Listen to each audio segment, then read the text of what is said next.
हाल ही में the Lancet की report के हिसाब से बताया जा रहा है कि भारत में करीब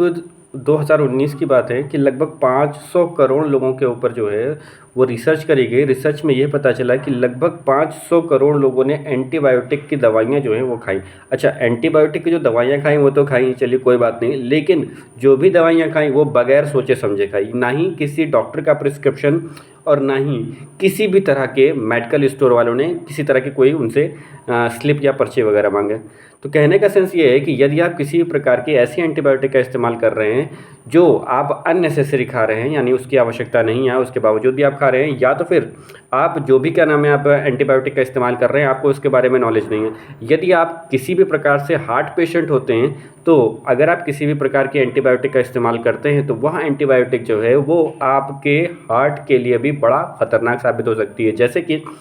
कई रिपोर्ट के में सामने आया हुआ है कि जब कोई व्यक्ति किसी भी प्रकार से, यानी उसका हार्ट जो है वो प्रॉब्लम कर रहा है, प्रॉब्लम क्रिएट कर रहा है, और उसने डॉक्टर से सलाह नहीं ली और बगैर सलाह के उसने क्या किया भाई,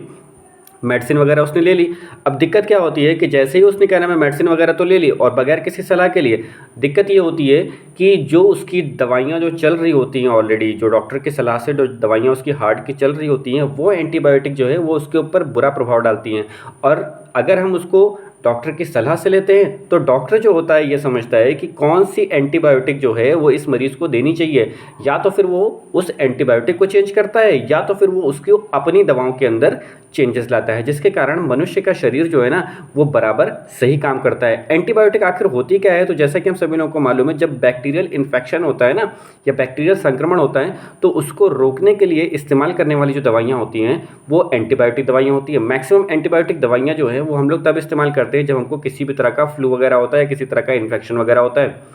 आगे बताते हैं कि यदि किसी को भी ऐसे व्यक्ति जिनको क्या नाम है जो एंटीबायोटिक है उनको कभी भी भूल करके भी नहीं लेनी चाहिए। कैसे? जैसे कि अगर उनको प्रॉब्लम कोई और है और दवाई वो किसी और चीज़ की ले रहे हैं, या तो फिर उनको इस चीज़ के बारे में नहीं मालूम कि कितनी डोज जो है वो उसको लेना चाहिए। साथ ही साथ कि यदि उनको किसी भी प्रकार का लीवर से जुड़ा हुआ कोई इन्फेक्शन है या किडनी से जुड़ा हुआ कोई इन्फेक्शन है, जब तक उन्होंने डॉक्टर से सलाह नहीं लेनी तब तक उन्होंने किसी प्रकार की दवाइयों का सेवन नहीं करना। होता ये है बेटा कि क्या नाम है, जैसे जैसे व्यक्ति करता है अलग अलग तरह की दवाइयों का सेवन करता है, उनकी बॉडी में और ज़्यादा कॉम्प्लिकेशन क्रिएट हो जाते हैं। बताया जाता है कि यदि कोई व्यक्ति जिसने किसी भी प्रकार की दवाई का सेवन किया बगैर डॉक्टर की सलाह से,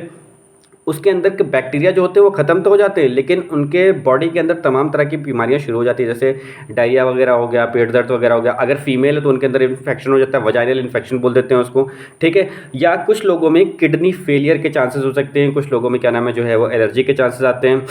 ठीक है। और बहुत सारे लोग जो हार्ट के प्रॉब्लम से संक्रमित होते हैं उनको हार्ट अटैक का खतरा या ब्रेन डैमेज का खतरा हो सकता है। और जो थोड़ा सा उम्र दराज होते हैं, यानी जिनकी उम्र थोड़ी बड़ी होती है, उनके अंदर ऑस्टियोपोरोसिस की प्रॉब्लम हो जाती है। अब ऑस्टियोपोरोसिस क्या होता है, तो एक ऐसे प्रकार की बीमारी होती है जिससे